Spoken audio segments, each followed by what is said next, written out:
Is Afiya. எல்லாரும் எப்படி இருக்கீங்க? சேஃபாவும் இருந்திருப்பீங்கன்னு நம்புறேன். அண்ட் நியூ சப்ஸ்கிரைபர்ஸ் யாராச்சும் இருந்தீங்கன்னா, இந்த ஆஃபியோட ஸ்பெஷல் லவ் அண்ட் ஹாய்.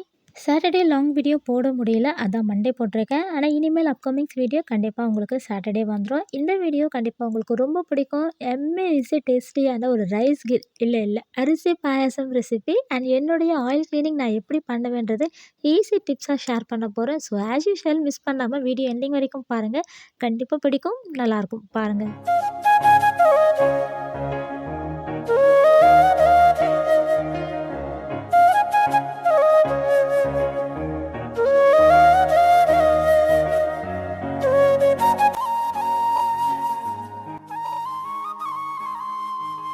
எனக்கு நல்ல ஞாபகம் இருக்குது. நான் ஃபஸ்ட்டு ஆயில் கேன் ஆர்டர் பண்ணும்போதும் வீட்டில் இருக்கவங்க எல்லாருமே கேட்ட ஒரே விஷயம், எப்படி க்ளீன் பண்ண போகிற? இதுக்கு பதில் நம்ம ரெகுலராக யூஸ் பண்ணுறதே வாங்கிக்கலான்னு சொல்லிகிட்டே இருந்தாங்க.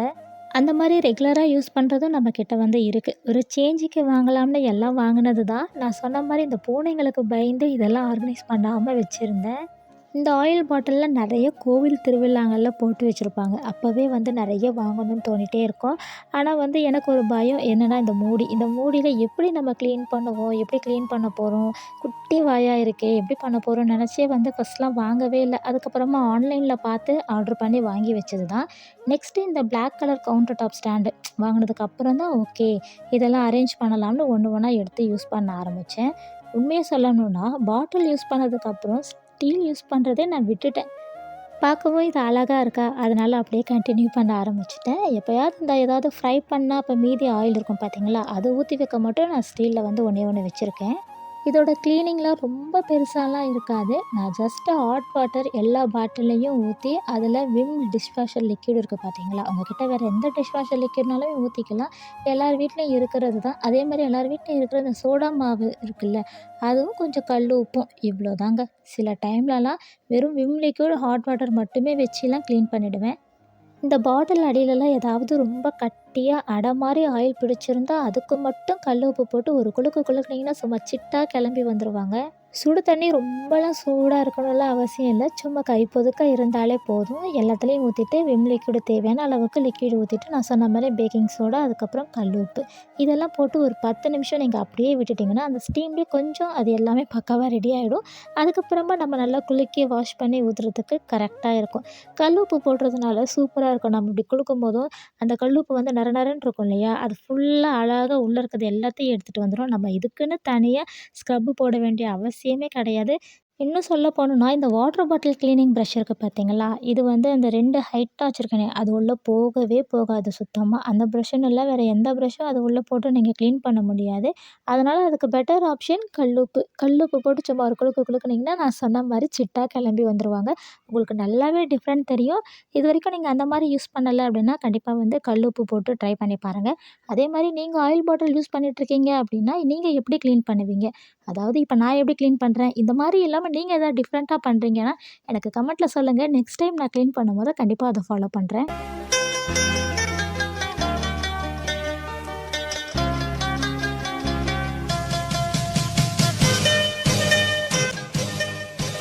எல்லாமே பண்ணதுக்கப்புறம் ஒரு 10 நிமிஷம் பாட்டிலில் ஊற வச்சுருவேன். அது ஊறிட்டுருக்க டைமில் இந்த பக்கம் நான் மூடி எல்லாமே கழுவ ஆரம்பிச்சிருவேன். அப்புறம் என்ன, நம்ம வழக்கம் போல் நம்மளோட கைவித்தையை காட்டிட வேண்டியது தான். சும்மா வெளியே நல்லா தேய்ச்சி விட்டாலே சூப்பராக பக்காவாக க்ளீன் ஆகிடும். அப்புறம் வீட்டில் இருக்கிற பெரியவங்க கிட்ட நல்ல பேர் வாங்கிடலாம். யாரெல்லாம் வீட்டில் வாங்க வேணாம்னு சொல்லியிருந்தாங்களோ அவங்களாம் சூப்பராக க்ளீன் ஆயிடுச்சே அப்படின்னு சொல்லுவாங்க. ஸோ இந்த டிப்ஸை கண்டிப்பாக வந்து ஃபாலோ பண்ணுங்கள். நான் இப்படி தான் வந்து க்ளீன் பண்ணிகிட்ருக்கேன்.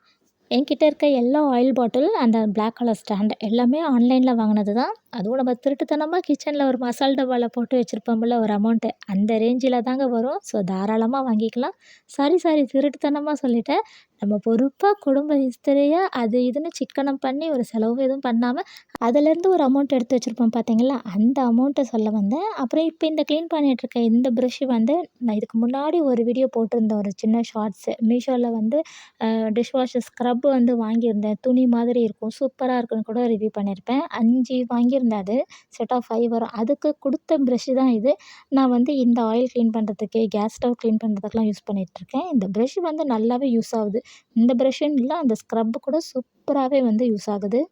சொன்ன மாரி நான் லாஸ்ட் வீடியோலயே சொல்லியிருப்பேன். இந்த செட் ஆஃப் 5 எது வாங்குறனோ, அது எல்லாமே வந்து எனக்கு நல்லா யூஸ் ஆகுதுன்னு. அப்படின்னு பார்த்தா இந்த ஸ்க்ரப்பு கூட வந்து எனக்கு செட் ஆஃப் 5 தான் வந்துச்சு. அப்பனா இனிமேல் நான் கண்ண மூடி ஆன்லைன்ல ஏதாவது செட் ஆஃப் 5 அப்படி இருக்குதுன்னா, நான் கண்ண மூடி சூஸ் பண்ணிக்கலாம் போல.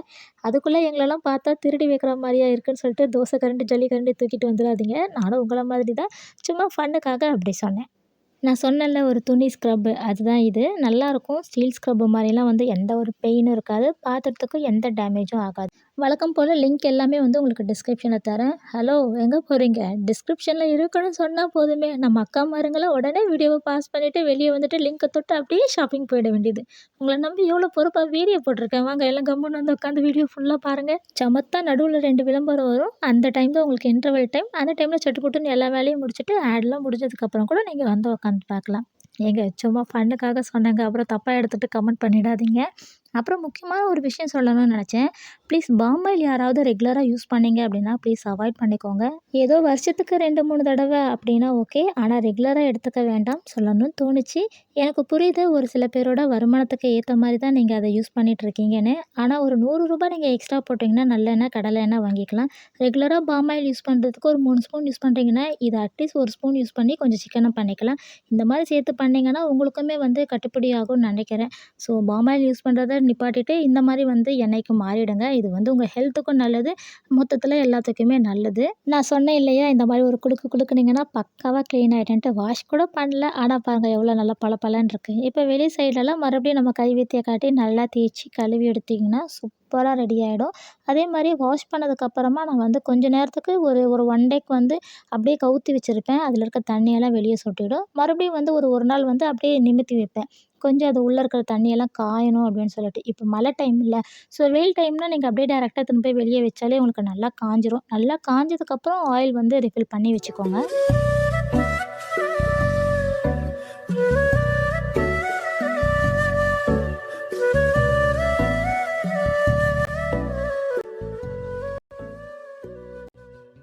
இந்த பாட்டில் கிளீன் பண்ணுறதுக்கு இவ்ளோ பண்ணணுமா? இதுக்கு நான் நார்மலா வீட்ல வச்சுட்டுருக்க அந்த ஸ்டீல் பாத்திரத்திலேயே ஊத்தி கழுவிப்பேன் அப்படின்னா, அது உங்க இஷ்டம். ஆனா வந்து இத சொல்றதுக்காக மட்டும் தான் இவ்ளோ பெருசா இருக்கு. மத்தபடி பண்ணும்போது உங்களுக்கு ப்ராசஸ் வந்து ரொம்பவே கம்மி தான். அவ்ளோ பெரிய விஷயம் இதில கிடையவே கிடையாது. அது உள்ள ப்ரஷ்ஷு வந்து போகவே போகாதுன்றதுனால தான் வந்து கல் உப்பு, பேக்கிங் சோடா இது எல்லாமே போடுறது. மத்தபடி வந்து ரெகுலரா நம்ம எப்படி வாஷ் பண்ணுவோமோ அப்படிதான். நான் நார்மல் ஸ்டீல் பாத்திரத்த கூட சுடு தண்ணி வச்சு தான் வாஷ் பண்ணுவேன். ஏன்னா, அதுக்கு அப்பதான் அந்த பிசு பிசுன்லாம் வந்து போற மாதிரி இருக்கும். உங்களுக்கு இந்த மாரி வாங்க இஷ்டம் இல்ல அப்படின்னா, நான் கொஞ்சம் பெரிய வாயா இன்னொன்னு வச்சிருப்பேன் பாருங்க. அது கூட நீங்க யூஸ் பண்ணுங்க. அதுவுமே சூப்பரா இருக்கும். எது உங்களுக்கு பெஸ்ட்டோ அத நீங்க வந்து நான் லிங்க் குடுக்குறேன். பார்த்து உங்களுக்கு எது வேணுமோ அதுக்கேத்த மாதிரி வாங்கிக்கோங்க. ஆனா எல்லாமே வந்து ஈஸியா வந்து நம்ம ஹேண்டில் பண்ற மாரி தான் இருக்கும். நான் வச்சிருக்க எல்லா ஆயில் பாட்டிலுமே எனக்கு ரொம்ப பிடிக்கும். அதுலயும் ஒரு ஃபேவரைட் இருக்கும்ல. அதுல 2 இருக்காங்க. ஒண்ணு வந்து ஸ்ப்ரே அடிக்கிறது, இன்னொன்னு பிரஷ் மாரி குட்டி ஒண்ணு வச்சிருப்பேன். இது 2மே வந்து எனக்கு தோசை சுடுறதுக்கு, குழி பணியாரம் செய்றதுக்குலாம் சூப்பரா யூஸ் ஆகும். இப்போ போன சாட்டர்டே அப்போ ஒரு ஷார்ட்ஸ் வீடியோ போட்டிருப்பேன். அதில நான் ஆயில் கேன் எப்படி ரீஃபில் பண்ணி அரேஞ்ச் பண்ணி வச்சிருக்கேன்றது போட்டிருக்கேன். ஸோ மிஸ் பண்ணாம அந்த வீடியோவும் போய் பாருங்க.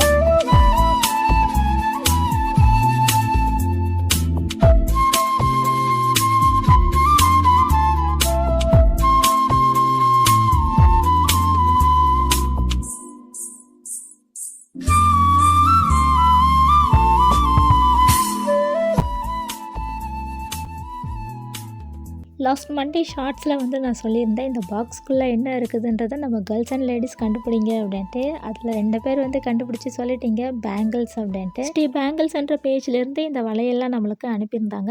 இவங்க பார்த்தீங்கன்னா 1½ இயர்ஸாக இந்த silk thread bangles business run பண்ணிட்டு வராங்க. ஒன்லி சில்க் த்ரெட் மட்டும்தான் யூஸ் பண்ணுவாங்க. இதில் யூஸ் பண்ணுற எல்லா த்ரெட்டுமே சில்க் த்ரெட் தான். டிஃப்ரெண்ட் டைப் ஆஃப் ஸ்டோன்ஸ் உங்களுக்கு எந்த மாதிரி வேணுமோ அந்த மாதிரியே கஸ்டமைஸ் பண்ணி சூப்பராக ரெடி பண்ணி தருவாங்க. முக்கியமா பிரைடல்ஸ்க்குன்னு நிறைய ஸ்பெஷல் கலெக்ஷன்ஸ் வச்சுருக்காங்க. அது மட்டும் இல்லாமல் உங்களுக்கு எப்படி ஸ்பெஷலாக ஆரி ஒர்க் ப்ளவுஸ் டிசைன் பண்ணுறீங்களோ அதே மாதிரியே உங்களுக்கு பேங்கிள்ஸ்லையுமே பண்ணி கொடுப்பாங்க. நாட் ஒன்லி பிரைடல்ஸ், நம்மளோட அவுட்ஃபிட்ஸ்க்கு ஏற்ற மாதிரி ரொம்ப யூனிக்கான டிசைன் எல்லாமே சூப்பராக ரெடி பண்ணி தருவாங்க. இப்ப நான் கையில போட்டிருக்க இந்த ப்ளூ கலர் பேங்கிள்ஸ் எனக்கு ரொம்ப பிடிச்சிருந்துச்சு. இது பார்க்கும்போதும் ஒரே மாதிரி இருக்க மாரி இருக்குல்ல. ஆனா இது ஒரே மாதிரி கிடையாது. ஒண்ணுமே இல்ல வித்தியாசம். ஒரு சைடு பார்த்தீங்கன்னா வந்து ஒயிட் கலர் ஸ்டோனு, இன்னொரு சைடு வந்து கோல்டு கலர் ஸ்டோனு. நான் தனியா உங்களுக்கு பிரிச்சு காட்டுறேன் பாருங்க. ரொம்ப அழகா இருந்துச்சு பார்க்கறதுக்கு. ஸோ நம்ம எந்த மாரி நம்மளுக்கு வேணுமோ, அந்த மாதிரி அவங்ககிட்ட நம்ம சொன்னோம்னா கஸ்டமைஸ் பண்ணி குடுப்பாங்க. நான் ஒரு பேங்கிள்ஸ் பைத்தியம். எனக்கு கை நெறைய வளையல் போடுறது ரொம்ப பிடிக்கும். சும்மா இந்த 1, 2 போட்டதெல்லாம் கிடையாது. நல்லா கை நெறைய வளையல் போட்டு தான் நான் எல்லா ட்ரெடிஷ்னல் அவுட்ஃபிட்லயும் இருப்பேன். நீங்க பார்த்துருப்பீங்க. ஆனா இந்த மாதிரி வளையல் பார்க்கும்போது சும்மா 1, 2 போட்டாலே கைக்கு நெறஞ்ச மாரியும் அவ்ளோ அழகா இருந்துச்சு. ஒண்ணு ஒண்ணும் எனக்கு பார்க்க பார்க்க எல்லாமே நான் கையில போட்டு பார்த்துருக்கேன். ஸோ நான் கையில போட்ட எல்லா கிளிப்பிங்ஸுமே உங்களுக்கு நான் வீடியோல காட்டியிருக்கேன். இந்த 2 வளையல் இப்ப நான் மாட்றேன். என்னோட சிஸ்டருக்கு நான் மாட்டி விட்டுட்டுருக்கேன். இந்த 2 வளையல் பார்த்தீங்கன்னா, நீங்க நார்மலா யூஸ் பண்ணிட்டு இருக்க சுடிதார் அவுட்ஃபிட்க்கு இந்த மாரி கூட இந்த வளையல் வந்து போட்டுக்கலாம். அவ்ளோ சூப்பரா இருந்துச்சு. இவங்க வந்து இந்த சில்க் த்ரெட் வச்சு என்னலாம் பண்றாங்கன்னு பார்த்தீங்கன்னா, hair clip, baby head band, sari pin இந்த மாரி நெறைய வந்து சில்க் த்ரெட் வச்சு ரெடி பண்றாங்க. ப்ரைஸ் எல்லாமே பார்த்தீங்கன்னா, based on your design choice பொறுத்து தான். எனக்கும் எல்லா வளையலுமே ரொம்ப பிடிச்சிருந்துச்சு. என் கைக்கும் பார்த்தீங்கன்னா, அவ்ளோ அழகா இருந்துச்சு. நான் சொன்ன மாரி வந்து ஒரு 4 வளையல் கையில போட்டாலே கை நெறைய போட்ட மாதிரியே ஒரு ஃபீல். பார்க்கவும் ரொம்ப அழகா இருந்தது. அதுவும் முக்கியமா இந்த காயின் கலெக்ஷன் பண்ணி சூப்பரா போட்டிருந்தாங்க இந்த வளையல். இதெல்லாம் வந்து ரொம்ப ஸ்பெஷலா ரொம்ப சூப்பரா இருந்துச்சு. கலர்லாம் ஃபேட் ஆகவே இல்ல. ஒரு வளைகாப்பு ஃபங்ஷன்ஸ்க்குலாம் போறீங்க அப்படின்னா, இந்த மாதிரி ஒரு பேங்கிள்ஸ் வந்து கிஃப்ட் பண்ணலாம். அது மட்டும் இல்லாம நீங்க ரிட்டர்ன் கிஃப்ட்டா கூட வந்து இந்த மாதிரி பேங்கிள்ஸ் வந்து 2 பீஸா போட்டு கூட குடுக்கலாம். ரொம்ப சூப்பரா இருக்கும். எப்பயுமே வழக்கமா வந்து ஏதோ 2 கண்ணாடி வளையல் நம்ம போட்டு தான் அனுப்புவோம் இல்லையா? அது நெறைய பேருக்கு யூஸ் ஆகுமா இல்லையான்னு தெரியல. ஆனா நீங்க இந்த மாதிரி குடுத்தீங்கன்னா, அவங்களுக்குமே பர்சனலா வந்து ரொம்ப யூஸ்ஃபுல்லா இருக்கும். ஸோ அதனால வந்து ஒரு ரிட்டர்ன் கிஃப்ட்டா கூட நீங்க இத குடுக்கலாம். இது என்னோட பர்சனல் சாய்ஸ். ரிட்டர்ன் கிஃப்ட்க்கு அவங்க கிட்ட வந்து நெறைய இருக்கு. நான் சொன்ன மாரி ஹேர் கிளிப்பு, ஹெட் பேண்ட் அந்த மாரி அண்ட் சாரி பின்லாம் வந்து சூப்பரா வந்து சில்க் த்ரெட்ல பண்ணி குடுப்பாங்க. இவங்களோட டீட்டெயில்ஸ் எல்லாமே ஸ்க்ரீன்ல தெரியிற வாட்ஸ்அப் நம்பருக்கு கான்டாக்ட் பண்ணிக்கோங்க. உங்களுக்கு இன்னும் பெட்டர் ஐடியா அண்ட் டீட்டெயில் எல்லாமே சூப்பரா சொல்லிடுவாங்க. ஸ்க்ரீன்ல மட்டும் இல்ல, நான் உங்களுக்கு டிஸ்கிரிப்ஷன்லயுமே வந்து அவங்களோட டீட்டெயில் குடுக்குறேன். ஸோ பேஜ விசிட் பண்ணிக்கோங்க. ஒன்லி வாட்ஸ்அப் நம்பர் மட்டும் தான். கார்த்திகை தீபம் வரப்போகுது. இந்த தீபத்துக்கு பார்த்தீங்கன்னா, இந்த தண்ணி ஊத்தி எரியிற விளக்கு எனக்கு ரொம்ப பிடிச்சிருந்துச்சு. அது வச்சு வச்சு நான் அத விளையாடிட்டே இருந்தேன். சும்மா சும்மா ஊத்தி ஊத்தி பார்த்துட்டே இருந்தேன். ஒரு 1 டே ஃபுல்லா ஊத்தி வச்சிருந்தாங்க. ஆனா நல்லாவே எரிஞ்சிருந்துச்சு. பேட்டரி வந்து பார்த்தீங்கன்னா, ஒரு 1 டே ஃபுல்லா போகவே இல்ல. ஒரு 3 நாள் ஃபுல்லா வச்சு பார்க்கணும் தான் நெனச்சிட்டுருக்கேன். ஒரு 3 நாள் கன்டினியூவா எரிஞ்சிச்சு அப்டின்னாலே, ஸோ 3 டேஸ்க்கு வந்து தண்ணி ஊத்தி எரியிற விளக்கு தான் வந்து வைக்க போறேன். வீட்டுக்குள்ள கிடையாது. வீட்டுக்கு வெளிய வைக்கிறேன். நாங்க எப்பலாம் வீட்டுக்கு வெளிய வைக்கிறோமோ, அப்பலாம் மழை வந்து கெடுத்து விட்டுருது. ஸோ இந்த டைம் வந்து விளக்கு ஊத்தி ஐ மீன் எண்ணெய் ஊத்தி விளக்கு வைக்காம, இந்த மாரி தண்ணி ஊத்தி விளக்கு வைக்கலான்னு ஒரு ஐடியால இருக்கோம். பார்க்கலாம். ஒரு சில ஃபோட்டோஸ்க்காக தான் வந்து அந்த பூ மாரிலாம் தூக்கி போட்டு ஃபோட்டோஸ் எடுத்துட்டு இருந்தோம். அந்த கிளிப்பிங் தான் அது கடைசில. மத்தபடி ஒண்ணும் கிடையாது. அது கொஞ்சம் ஃபன்னா போயிடுச்சு. சரி ஓகே. இப்ப அரிசி பாயாசம் செய்யலாமா? நான் வந்து பிரியாணி அரிசி எடுத்திருக்கேன். இதுக்கு வந்து பாஸ்மதி அரிசி சூப்பரா இருக்கும். ஸோ பாஸ்மதி அரிசிய நல்லா கழுவி, தண்ணி ஊத்தி ஒரு 10 நிமிஷம் மட்டும் ஊற வச்சா போதும். அதுக்கப்புறம் தண்ணிய ஃபில்டர் பண்ணி ரொம்ப ஃபில்டர் பண்ணிட்டு, அதுக்கப்புறம் லைட்டா சும்மா ஒரு ஃபேன் காத்துல காய வச்சு, இந்த மாரி ஒரு மிக்ஸி ஜார்ல போட்டு நீங்க ரவ சைஸ்ல வந்து கிரைண்ட் பண்ணிக்கிட்டா போதும். சும்மா ஒரு 2 பல்ஸ் விட்டிங்கனாலே உங்களுக்கு அது ரவ சைஸ்ல வந்துடும். அரைக்கும்போது ஒரு சொட்டு தண்ணி கூட இருக்கக்கூடாது. அதுக்காக தான் வந்து கொஞ்சம் ஃபேன் காத்துல காய வச்சீங்க அப்படின்னா, லைட்டா வந்து ட்ரை ஆயிடும். அதே மாரி ரொம்ப அரைச்சிராதீங்க. சும்மா 2 பல்ஸ் விட்டிங்கன்னா, நான் சொன்ன மாரி அந்த ரவ சைஸ்ல வந்தா இந்த பால் பாயாசம் சூப்பரா இருக்கும். அச்சச்சோ! பால் பாயாசம் இல்ல. Sorry sorry. அரிசி பாயாசம். பால் ஊத்துனதுனால பால் பாயாசம்னு சொல்லிட்டேன். ஃபர்ஸ்ட்டு வந்து 1/2 லிட்டர் நல்ல ஃபுல் ஃபேட் மில்க்கு. நான் வந்து ஆரோக்கியா பால் எடுத்திருக்கேன். நல்லா ஃபுல் ஃபேட் மில்க்கா சேர்த்துக்கோங்க. பாத்திரம் வந்து நல்லா அடி கனமா இருக்கணும். அந்த மாதிரி பாத்திரம் எடுத்துக்கோங்க. இல்ல அந்த மாதிரி பாத்திரம் இல்லனாலும், எப்பவுமே நீங்க வந்து மிக்ஸ் பண்ணிக்கிட்டே இருக்கிற மாதிரி இருக்கும். அதுக்காக தான். பால் நல்லா கொதிச்சு வந்ததுக்கப்புறமா நம்ம அரைச்சு வச்ச அந்த ரவை சைஸ்ல இருக்கிற அரிசிய வந்து சேர்த்துடலாம். சேர்த்துட்டு நல்லா மிக்ஸ் பண்ணிட்டே இருங்க. லோ ஃப்ளேம்லயே வச்சுக்கோங்க. ஹை ஃப்ளேம்ல வச்சீங்கன்னா உங்களுக்கு அடி பிடிச்சிரும். ஸோ மீடியம் ஃப்ளேம்ல, லோ ஃப்ளேம்ல வச்சுட்டு ஒரு மிக்ஸ் குடுத்துக்கிட்டே இருக்கணும் நடுவுல. ஒண்ணுமே இல்ல. அந்த சாதம் வந்து நல்லா வேகணும். அவ்வளோதாங்க. அது வந்து நம்ம ரவையா போட்டதுனால, அது வந்து உங்களுக்கு வந்து சீக்கிரமா வேகறதுக்கும் ஈஸியா இருக்கும். அதே மாரி வெந்துச்சா இல்லையான்றத பார்த்துட்டு, அதுக்கப்புறமா தான் வந்து நீங்க சர்க்கரை சேர்க்கணும். அதுக்கு முன்னாடி நீங்க சர்க்கரை சேர்த்தீங்க அப்படின்னா, உங்களுக்கு அந்த அரிசி வந்து அவ்வளோ சீக்கிரத்தில வெந்துராது. நான் வந்து 1/2 கப்பு தான் வந்து பிரியாணி அரிசி சேர்த்தேன். 1/2 லிட்டர் பால் வந்து ஃபர்ஸ்ட்டே சேர்த்துருக்கேன். இதுக்கப்புறம் நடுவுல பால் தேவைப்பட்டாலுமே நீங்க பால் வந்து சேர்த்துக்கலாம். நான் ஸ்வீட்க்கு பார்த்தீங்கன்னா, சர்க்கரையும் சேர்த்துருக்கேன். இந்த மில்க் மெய்டும் சேர்த்துருக்கேன். நீங்க மில்க் மெய்டு இல்லனாலுமே வெறும் சர்க்கரை கூட சேர்த்துக்கலாம். ஒண்ணும் பிரச்சனை இல்ல. இது சேர்த்து செய்யும்போது கொஞ்சம் டேஸ்ட் இருக்கும் அப்படின்ற ஃபீல் தான். அதுவும் இல்லாம வீட்ல வாங்கி வச்சது, சரி காலி பண்ணணுமேன்றதுக்காக நான் இத ஊத்திக்கிறேன். நீங்க வெறும் சர்க்கரை போட்டாலுமே இந்த டேஸ்ட் வரும். சர்க்கரையோட அளவு பார்த்தீங்கன்னா, உங்க டேஸ்ட்டுக்கு ஏத்த மாரி தான். வீட்ல நீங்க எந்த அளவுக்கு சுகர் எடுப்பீங்களோ, அதுக்கேத்த மாதிரி வந்து நீங்க சர்க்கரை சேர்த்துக்கலாம். சர்க்கரை சேர்த்து நல்லா மிக்ஸ் பண்ணிட்டே இருங்க. நான் சொன்ன மாரி வந்து அடுப்பு வந்து மீடியம் ஃப்ளேம்ல தான் இருக்கணும். இல்லன்னா அடி பிடிச்சிரும். அதே மாரி இந்த சைட்லலாம் இருக்கிறத நல்லா எடுத்து விட்டுட்டே இருங்க. அது எல்லாமே தான் வந்து இந்த ரைஸ் கீருக்கு அவ்ளோ டேஸ்ட் குடுக்கும். பாருங்க நம்ம ஃபுல் ஃபேட் மில்க் சேர்த்ததுனால, அந்த எல்லோ கலர்ல எவ்ளோ அழகா வந்திருக்கு பாருங்க. நல்லா வந்ததுக்கப்புறமா நல்லா ஒரு ஸ்பூன் நெய் விட்டு, அதையுமே நல்லா ஒரு மிக்ஸ் குடுத்துட்டு உங்களுக்கு விருப்பப்பட்ட நட்ஸ் வந்து நீங்க சேர்த்துக்கலாம். நான் வந்து கொஞ்சம் இந்த பிஸ்தா பருப்பு, பாதாம் பருப்பு இது எல்லாமே வந்து சேர்த்துருக்கேன். உங்களுக்கு நட்ஸ் எதுவும் சேர்க்க விருப்பம் இல்லனாலுமே, நீங்க வெறும் இத மட்டுமே வச்சு சாப்பிட்டாலுமே சூப்பரா இருக்கும். நான் வந்து அடிக்கடி வீட்ல ஒரு செய்ற ரெசிபி பார்த்தீங்கன்னா, அது இதுதான். அடிக்கடி ரைஸ் கீர் பண்ணிப்பேன்.